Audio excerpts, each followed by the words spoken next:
association. We had the wrong logo of 5, which is now called Emma today, changed its name, the Magazines Association. We all came together and created this EDAA, the European Interactive Digital Advertising Alliance. You should not ask why it's not called EIDAA. So it's the way it is.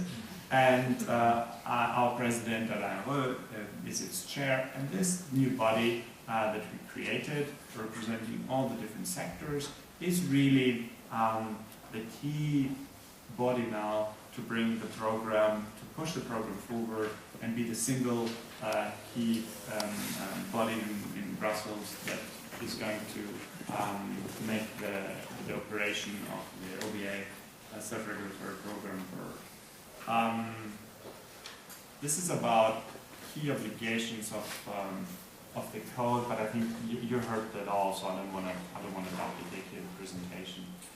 So if we have still a few more minutes, or I'm happy to take any questions. If not, I'd like maybe to say a couple of words of the necessity for our sector to see actually the interaction with the regulators, with other key players, data protection authorities, not as a one-shot off that we had to do to come to a meaningful compromise, to meaningful result for the privacy directive transposition. But it is, I think, a reality that at least, speaking to some European CEOs, they all recognize that it's not a question if the internet is going to get regulated, if our activities are going to get regulated, because as you see, we're getting there. But it is a question on how. And we are not against regulation. We just need to make sure that the regulation works and comes to good outcomes and is pragmatic in its enforcement.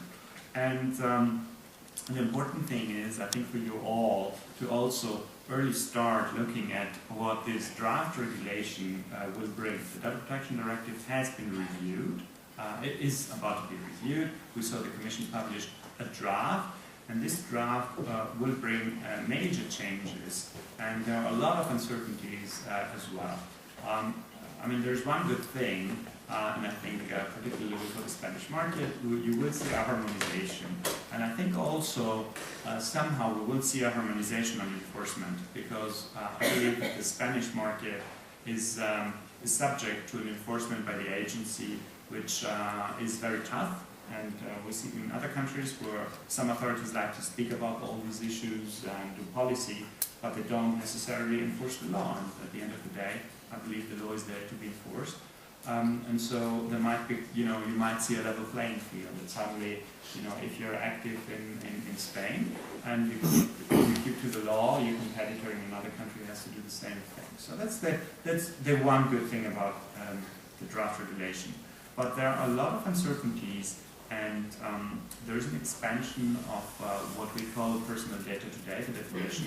And you will see that if it doesn't change, all the cookies, all the unique identifiers that might not be linked to a person, just because they might be theoretically linked to a person, as technically is possible, will be now defined as personal data.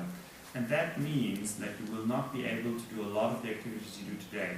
So there is a prohibition to do profiling, and profiling is defined as an activity that would have that is trying to impact the behavior of a person. If you speak about advertising, what is advertising else than trying to make a person buy a product over another product? And you clearly are trying to impact the behavior. So is profiling supposed to cover advertising activities? There's one big question mark. There are the definition of personal data. It's a stricter framework than we have today, and it's going to bring major changes. And if not amended in a reasonable manner, certainly force companies to entirely change their business model into opt-in model, which we believe will favor companies that have B2C relationships, and will be a particular challenge for companies that are B2B today. And I think you see that already some players are trying to move into the direction try to get the opt-in, the consent from a user for various activities. And, well, I mean, that just makes sense. That would be my advice as a lawyer to a company if they were to come to me and ask me for advice. So, you know, think about it, because we in Europe, unlike American companies that have understood the importance of lobbying, are not as engaged as companies as we should be. And I think this is where IAB Spain plays a crucial role.